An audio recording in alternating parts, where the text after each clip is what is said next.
Hi everyone. Welcome to the P7 revision FAQ2. Again, once I had the privilege of being able to see some of my students who are preparing for the coming P7 exams. Right. Hi once again. I'm Lodi Chia, and thank you for watching this. Um, and it's been just a day over, and I'm preparing the FAQ2. So let me share with you some more things and just to help uh, those of you out there preparing for the P7 exams, right? So the first thing, I happen to have set up this mini mock exams for my students. So it's a very short exam and comprising of two questions, a case study uh, and a typical question two um, style kind of question. So anyway, they had 1.5 hours to take this uh, mock exam, which is 1.5 hours. It's very surprising that many of them committed, a few of them committed this mistake with timing. Right? I must emphasize, it's very important that you remember to time yourself in exams. You can't afford to overspend time on one question. Right? The P7 exams begins with a 35 mark question with a case study. So it's imperative to score well in this 35 mark question. Now don't forget, if you do score well for this, you're not very far off from the 50 mark pass grade. Okay, so if you are able to get something like, say, for instance, 25 marks to 28 marks, it means there is lesser stress on scoring well in question 2 and the rest of the questions for sure, right? So it is definitely very important to get this first question right, and you can't afford to miss that.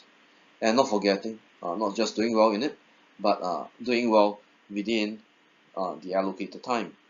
So just to reiterate this again, a very hardworking group of P7 students came back to class not long ago, right, for a 1.5 hour half exam. So this consisted of a 35 mark case study and another 25 mark question. So unsurprisingly, as I've mentioned, spending too much time on question one. Now, although question one has a rather long case study, you don't really have a lot of time to spend reading and digesting the question. You can only afford 5 minutes to identify the risk, right? And if you can't get that right, then you have a very high risk of not being able to finish the question. I would highly recommend that, for the next few days, take out one of the exam papers, maybe you can consider doing this twice a day. Take out one of the exam papers from a previous year sitting or previous sitting and test yourself. Make sure that within 5 minutes you are able to identify as many of the risks as possible from the case study. Right? Just do that as often as you can, and you'll be very surprised to know that most of the risks are about the same. They get repeated, over time, just that in somewhat different form, but the substance is essentially the same. So bear in mind, you only have 5 minutes, even though the question has 3 pages, of case study for you to read. Right? So 5 minutes is all that you have. Okay, maybe up to 10 minutes, but you can't spend more than 10 minutes identifying the risk. And then you have to rush through the writing of the actual answer. You should spend the following 55 minutes to complete question one, and 55 minutes. That makes it about an hour to complete question one. Now, the reason why you should try to budget your time and try to stick to that budget is that you wouldn't want to end up, being surprised later that you have no time to complete the remaining 3 questions. Even though in this exam you have 3 hours and 15 minutes, right? Uh, don't think that you have the luxury of time to slowly complete question one. 1 hour in total is all that you have for question one. Don't forget, timing is everything. I repeat, timing is everything in this exam.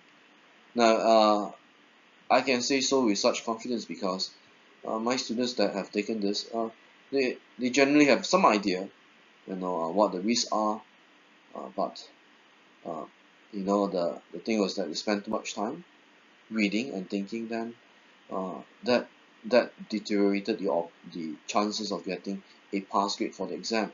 Don't forget, uh, it is penny wise, pound foolish to spend too much time reading and thinking. Right? You have to bear that in mind, right? And you have to try, as far as you can to not just read, and but also to start to write. Reading and writing at the same time is also a skill. Well, you don't have much time because the exams will happen in the next few days' time. Just bear in mind, 5 minutes to 10 minutes is all that you have to identify the risks, and try to have a highlighter on hand to highlight the risks that you have spotted. Okay. Now, risks. In question, bear in mind, some of the audit risks are not obvious and have to be inferred, right? And for example, say first year audit, detection rates are obviously much higher because of a lack of prior experience.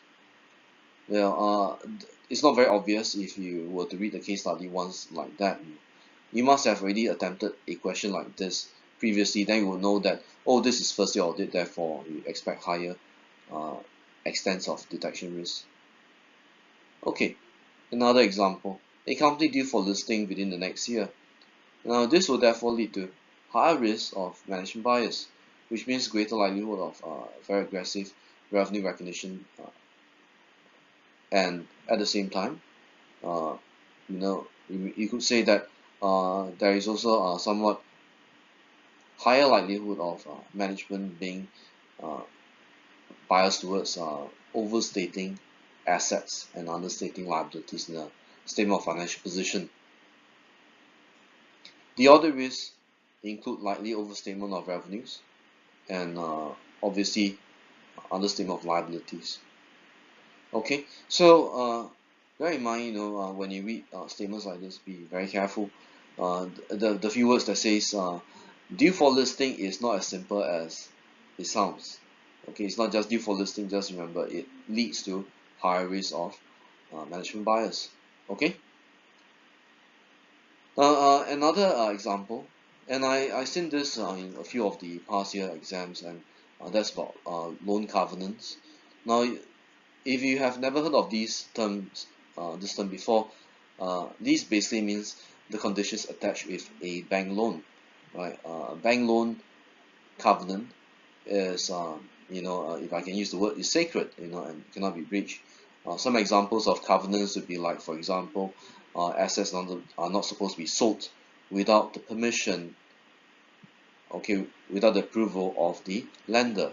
Other examples of covenants include minimum equity, minimum interest cover, right? And failing to meet the minimum interest cover, failing to meet the minimum equity, this will immediately result in a default of the loan.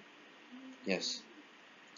So, and the risk here is that there is an inadequate disclosure on the breach of these loan covenants.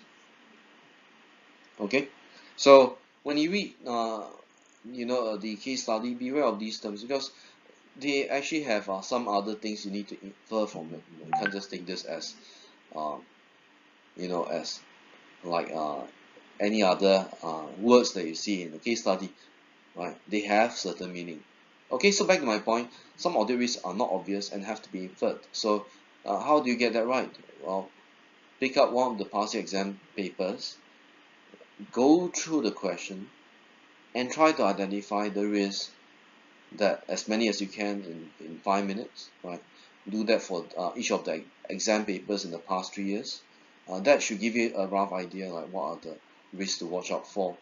Okay, so these examples that I've listed are the typical ones that many of my students will tend to miss because uh, because like obviously they don't practice enough. You don't see the exam papers like myself.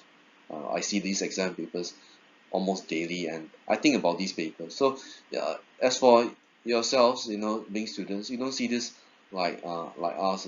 We have seen this for years. So all the more you have to take out the past 3 years of exam papers and do this uh, spotting of risk one exam paper at a time. Do that as often as you can. Get the hang of it. Like what risks are expected to be identified in each of these case study. Alright, so please do that. Question 2. So historically, question 2 can cover quite a number of areas. One of those questions that I find quite frightening is a question that comes in the form of uh, comes with a series of requirements that testing you on your knowledge of the FRS or IAS if you are taking the international variant. So you better be familiar with the FRS or the IAS. Okay, and it can be very frightening because it's easily three different FRS being tested at the same time. Now, don't forget, failing to answer such a question testing various FRS is frightening because you might lose anything like 20 to 25 marks. Okay, some of the common examples of FRS that are typically tested in question 2 are maybe not question 2, but could be 3 or 4. Right? Usually, the FRS question might come in one of these. It could be 2, 3, or 4. Right, so some examples to anticipate would be like leases, revenues, impairment, right? Impairment particularly pertaining to items such as intangible assets and non-current assets. Now watch out for things like indicators of impairment because the examiner will expect you to comment on these indicators of impairment. Okay, following that inventory, right? Do take note of the low of cost and NRV test, right? And especially where there are comments made about or certain things mentioned in the question like inventory are slow moving or that the inventory have been somewhat difficult to sell, for instance. The next one, asset held for sale, right? Note for things such as a commitment to sell and stuff like, for example, that a marketing agent have been engaged to sell the property and there is anticipation that the asset is likely to be sold in the next 12 months. So note for things like this. Okay, and next, allowance for doubtful debts. Okay, and you do see this allowance for doubtful debt being tested from time to time. And what are the indicators of doubtful debts? Okay, you have slow paying debtors, for instance. Debtors take generally a lot more time than previous year in repayment. And following that, provisions. There are a few types of provisions to watch out for. Like provision for reinstatement, provision for warranty, provision for restructuring, and you have to watch for this. And there is also a provision for reinstatement, stuff like that. Okay, so typically a provision must be measurable, must be probable, right? And this have to be reflected in the financial statements and also disclosed, right? And especially if the the liability in question, such as decommissioning, which is usually going to happen like 2 years, 3 years, and even later on in the future. So such provisions on reinstatement or restoration, you need to be mindful that these provisions will need to be, or rather this estimation of the liability will need to be discounted to present value, right? And because of the length of time, right, 2 years to 5 years into the future, that's quite a fair amount of time. So therefore, the nominal amount needs to be discounted to present value, right? Don't forget that. And from year to year, you need to unwind the discounting, right? So do go through this. These are actually P2 materials, right? Okay, following that, contingent liabilities. These are very obvious when you see things like, for example, a threat from a customer or client to conduct legal action against the company, right? For example. So don't forget such things, and obviously contingent liabilities, if there are any means that disclosure would be required, right, if it's material, and that an estimation of the amount and the description will be expected in the disclosure. Okay, so these are the usual things. Right? Do make sure they revise these and don't skip them. They can be quite simple if you're well prepared for it. Okay, audit procedures and evidence. Sorry, I didn't include the word evidence. These get tested all the time. Right? Don't skip the procedures and evidence, because these can be very easy. Right? The procedures are a bit different from the evidence. Right? Procedure refers to an action, right, which includes actions like obtain, uh, inspect, inquire, and discuss. Whereas on the other hand, audit evidence refers to documents like a copy of valuation report, uh, a copy of the purchase agreement. So these two are inherently different. Don't confuse the answers as the same. Try to commit to memory roughly about 4 to 5 of the procedures,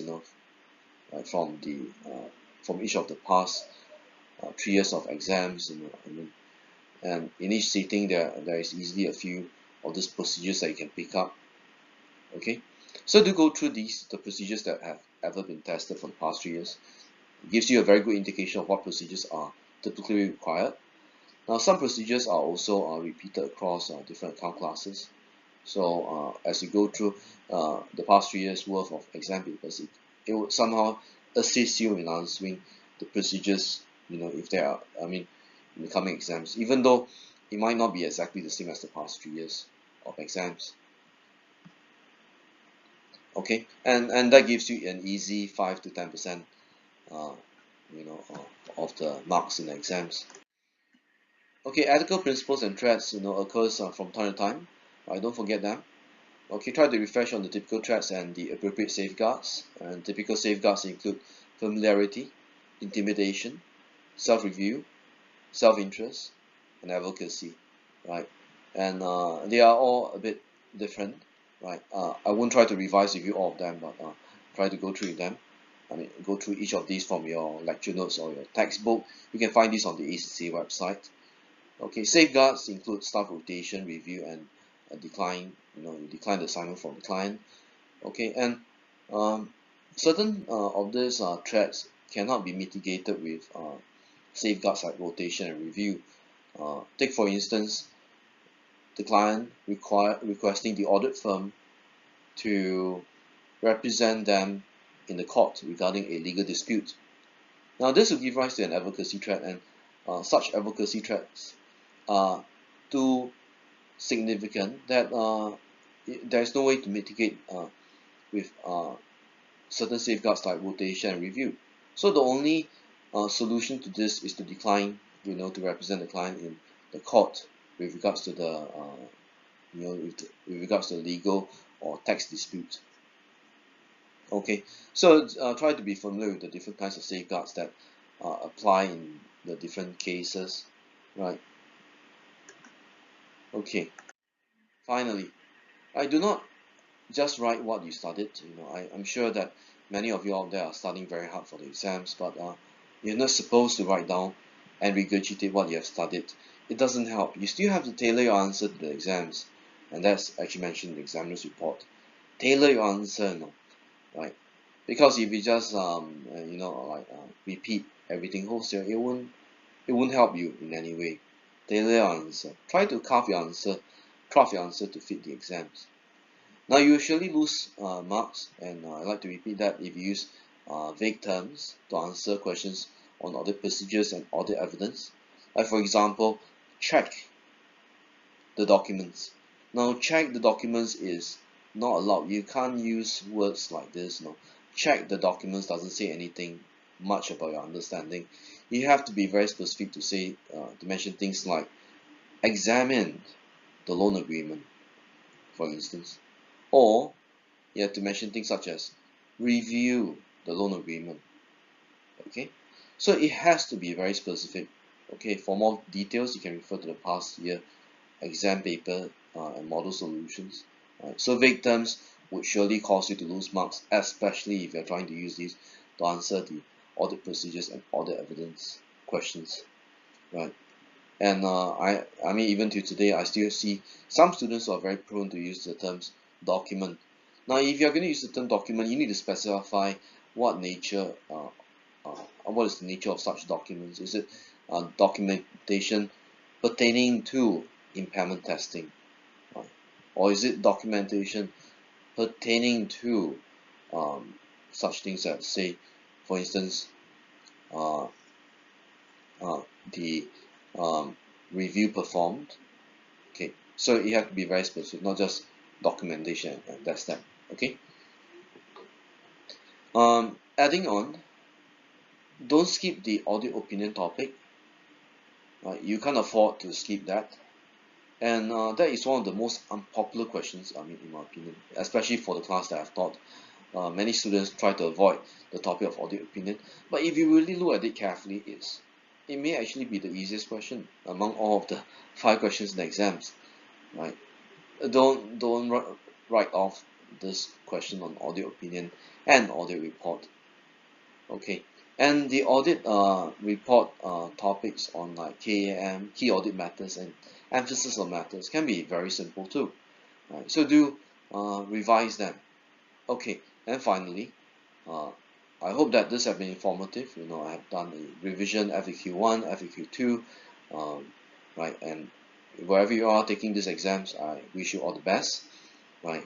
I might not be there physically to tell you, to wish you and give you a handshake to hope for the best for your exams, but well, wherever you are, right? These are the things that I've observed, right? You have my most sincere best wishes that you'll do well in exams.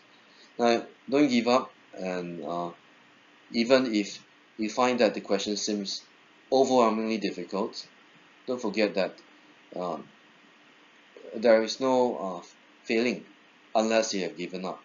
You only fail when you give up in the exams, right? When I took my exams back in the early 2000s, it was surely difficult, and in fact more difficult than the standards today, right? But what I found very useful for me when I took my exams was that I believed that I can do it, because what differentiated between me and many of my classmates was that I believed that I could reach the end, and that's important. So I just gave my best and nothing but the best. So in the same way, uh, don't think of like retaking the exams later on. Tell yourself that this is the last time you ever take the exams, and you want to try your best at it, right? Now, to quote Randy Posh said this before, and I think it's very meaningful. He said that walls are not there to stop you. Right? Walls are there to stop those other people, and it's not there to stop you from achieving your goals. It's there for you to show how much you want to achieve that something, right? And that's why hurdles are there. Hurdles are there to let us demonstrate to people that we truly want that something, and we'll try our best to achieve that. And of course, with difficulties, it means that whatever that you achieve has great value, right? And after all, if there is no difficulty, there can be no value in what you're going to achieve. And with that, I wish you all the very best. And if you have any questions, you can drop me an email, and I'm available in Singapore at Kaplan. So if you want to drop by any of my students, you can drop by and see me for any more of this Q&A, right? We still have another Q&A happening soon. Just drop me a line, right? I'll be more than happy to reply to your questions. Okay, so I have said enough, and I hope once again that you bear in mind the advice that I've shared, and try not to repeat those mistakes. Remember again, time management, and time management is everything. You can be very good at something, and you might be very well prepared, but failing at time management will cause you to fail. Beware of that. And good luck. Thank you for watching.